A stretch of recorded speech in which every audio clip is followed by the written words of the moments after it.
I was writing, for 13 years, I was writing something else. And the book, Swanna in Love, the main incident in the book was the first part of the book was a very brief flashback, but an important flashback. And I had just always wanted to make that flashback a book, but I didn't think that I could. And I had discussed it with my former agent 13 years ago when we had lunch, and she said, "So what comes after the 7-year bitch?" And I told her this story I wanted to write. And she said, "That's never going to fly. Don't, basically discouraged me from that." And um, so I wrote it as a little flashback, and I liked the flashback. And I thought, well, that's the end of that. Like that's its limitation. And it had limitations for a number of reasons. One, I couldn't really remember anything about it. So I didn't have enough memory about it to write a whole book. And I didn't have enough story. That basically, so that I'm not sounding coy and cryptic, um, this happened in real life. I was at camp. I went on the bus to come home from theater camp to come home to New York. And I was pulled off the bus and told that my mother would come and pick me up. And I was completely confused. I hadn't heard from my mother all summer, and my father was going to be waiting for me, and they were recently separated. And I waited all day alone at this camp, hours and hours and hours and hours.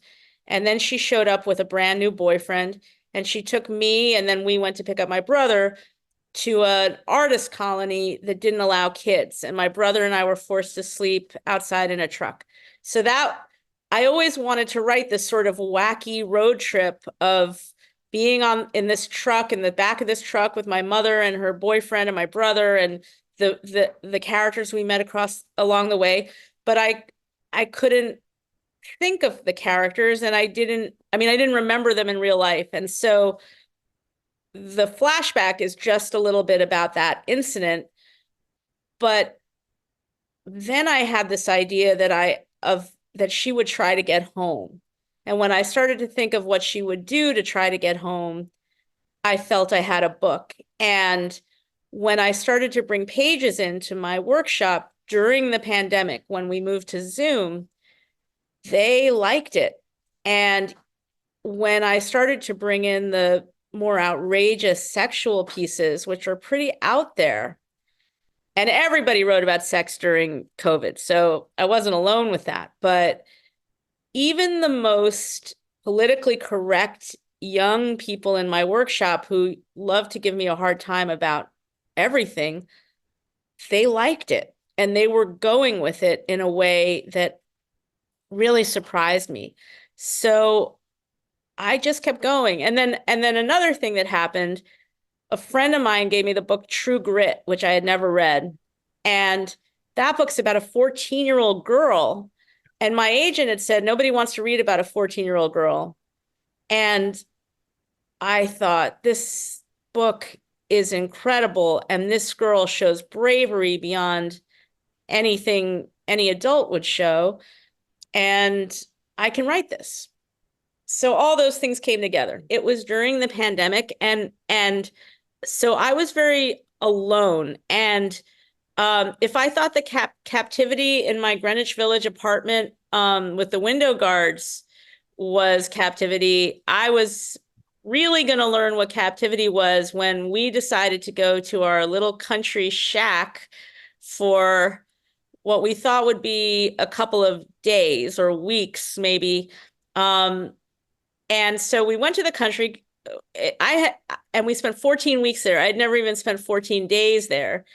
And something about being away, being isolated, being secluded up there really helped me, one, to sink into the character completely, and also to remember that terrible feeling of being a teenager and being stuck and having no agency and no say-so over what happens to you, and just being forced to do unthinkable things like go to Vermont when you want to go to New York.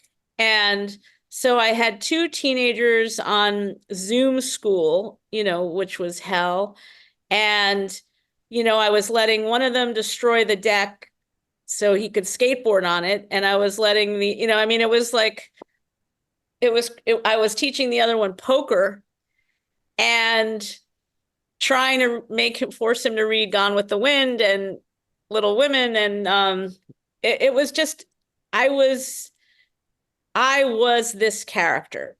I was her, and it wasn't hard at all because it I had her voice so strongly in my head. I hear my way in a lot, like Paul Simon. I once saw this great interview with him, and he said that he likes to start his songs with a fact.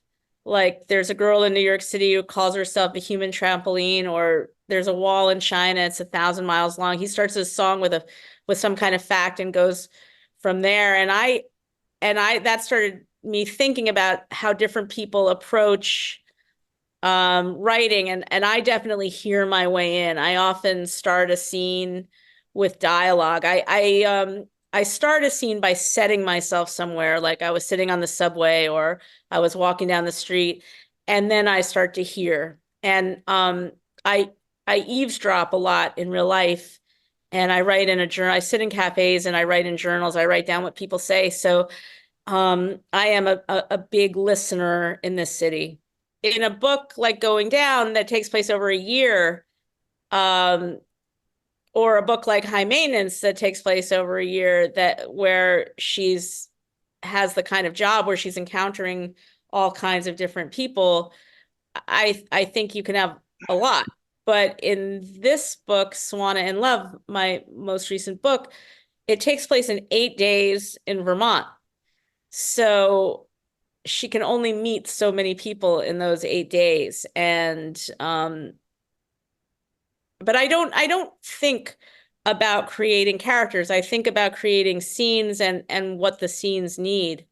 I mean, I don't think, oh, I haven't had an interesting character in a while. Let's bring in a clown. I don't really do that.